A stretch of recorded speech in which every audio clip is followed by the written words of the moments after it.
आने वाले 5 वर्षों में 111 ट्रिलियन रुपए की नेशनल इंफ्रास्ट्रक्चर पाइपलाइन पर हम काम कर रहे हैं। इसमें भी प्राइवेट सेक्टर के लिए लगभग 25 ट्रिलियन रुपए की इन्वेस्टमेंट की संभावनाएं हैं। निजीकरण मुद्दे को लेकर देश में अक्सर हंगामा होता रहता है, चाहे वो कृषि क्षेत्र से जुड़ा निजीकरण का मुद्दा हो या फिर बिजली, पानी या शिक्षा से जुड़ा हो। आए दिन इसे लेकर लोगों की नाराजगी का सामना सरकार को भी करना पड़ता है। इस मुद्दे को लेकर ताजा उदाहरण आप किसान आंदोलन को देख सकते हैं, जो पिछले करीब 3 महीने से चल रहा है।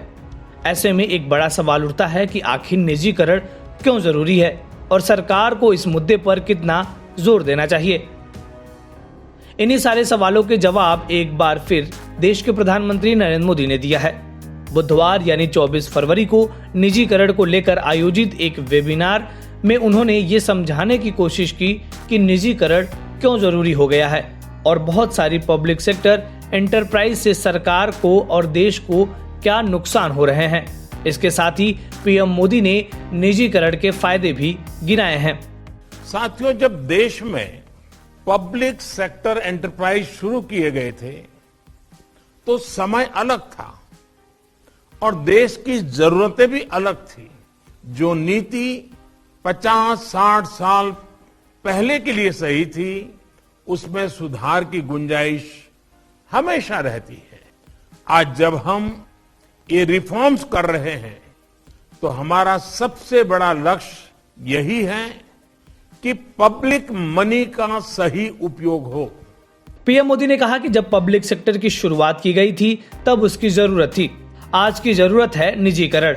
लोगों के पैसों का सही इस्तेमाल करने के लिए निजीकरण किया जा रहा है। उन्होंने कहा कि बहुत सारे ऐसे पब्लिक सेक्टर एंटरप्राइज हैं जो लगातार नुकसान में चल रहे हैं।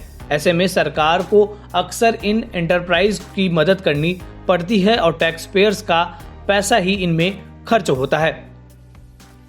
कई ऐसे पब्लिक सेक्टर एंटरप्राइज हैं जो लॉस मेकिंग है।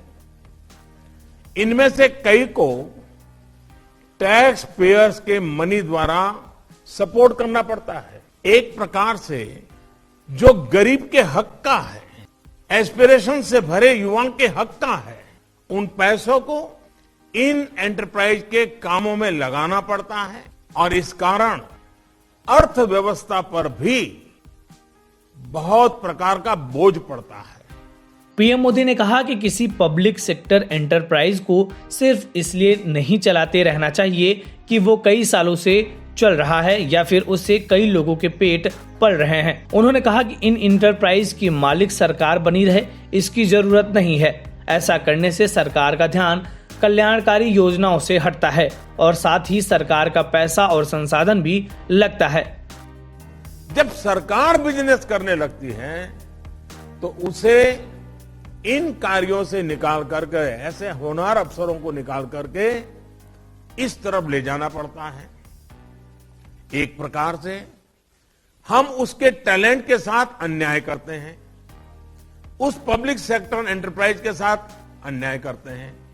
परिणाम स्वरूप उस व्यक्ति का नुकसान होता है, उस एंटरप्राइज का नुकसान होता है और इसलिए ये एक तरह से देश को कई प्रकार से नुकसान पहुंचाता है। इसके अलावा पीएम नरेंद्र मोदी ने कहा कि वो बेकार पड़ी सरकारी संपत्तियों को बेचकर 2.5 लाख करोड़ रुपए जुटाने की योजना पर काम कर रहे हैं। इनमें तेल और गैस और बिजली क्षेत्र की संपत्तियां हैं। पीएम मोदी ने कहा कि सरकार को बिजनेस करने से कई नुकसान होते हैं और उनकी भरपाई के बारे में भी उसे सोचना पड़ता है। वहीं निजीकरण के फायदे गिनाते हुए पीएम मोदी ने कहा कि जब निजीकरण बढ़ता है तो आधुनिकता बढ़ती है, बिजनेस का विस्तार होता है, बेहतर प्रबंधन बनता है और इन सब के चलते देश में रोजगार के मौके आते हैं। प्राइवेटाइजेशन से सामर्थ्यवान युवाओं के लिए बेहतर अवसर भी उपलब्ध होते हैं।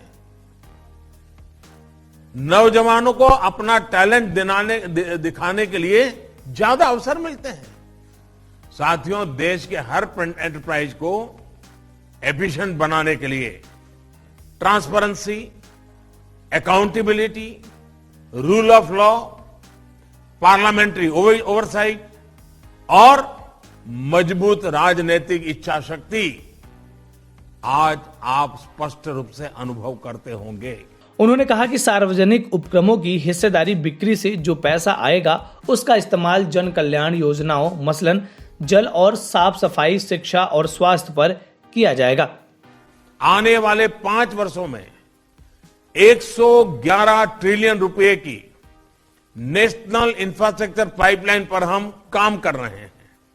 इसमें भी प्राइवेट सेक्टर के लिए लगभग 25 ट्रिलियन रुपए की इन्वेस्टमेंट की संभावनाएं हैं। ये इंफ्रास्ट्रक्चर प्रोजेक्ट्स हमारे यहां रोजगार और डिमांड को भी बढ़ावा देने वाले हैं। आपको बता दें कि सरकार का अगले वित्त वर्ष में सार्वजनिक क्षेत्र की कंपनियों में अपनी हिस्सेदारी बिक्री से 1.75 लाख करोड़ रुपए जुटाने का लक्ष्य है।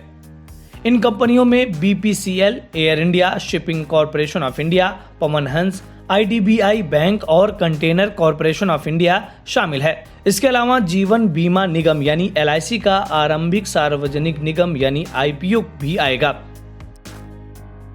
इस वीडियो में फिलहाल इतना ही। आप अपने सवाल और सुझाव हमें कमेंट्स करके बताइए। बाकी देश और दुनिया की ताज़ा तरीन खबरों की अपडेट्स के लिए हमारे चैनल लोकमत हिंदी को सब्सक्राइब कर लीजिए। अगर आप ये वीडियो फेसबुक पर देख रहे हैं तो हमारे पेज को लाइक और फॉलो कर लीजिए।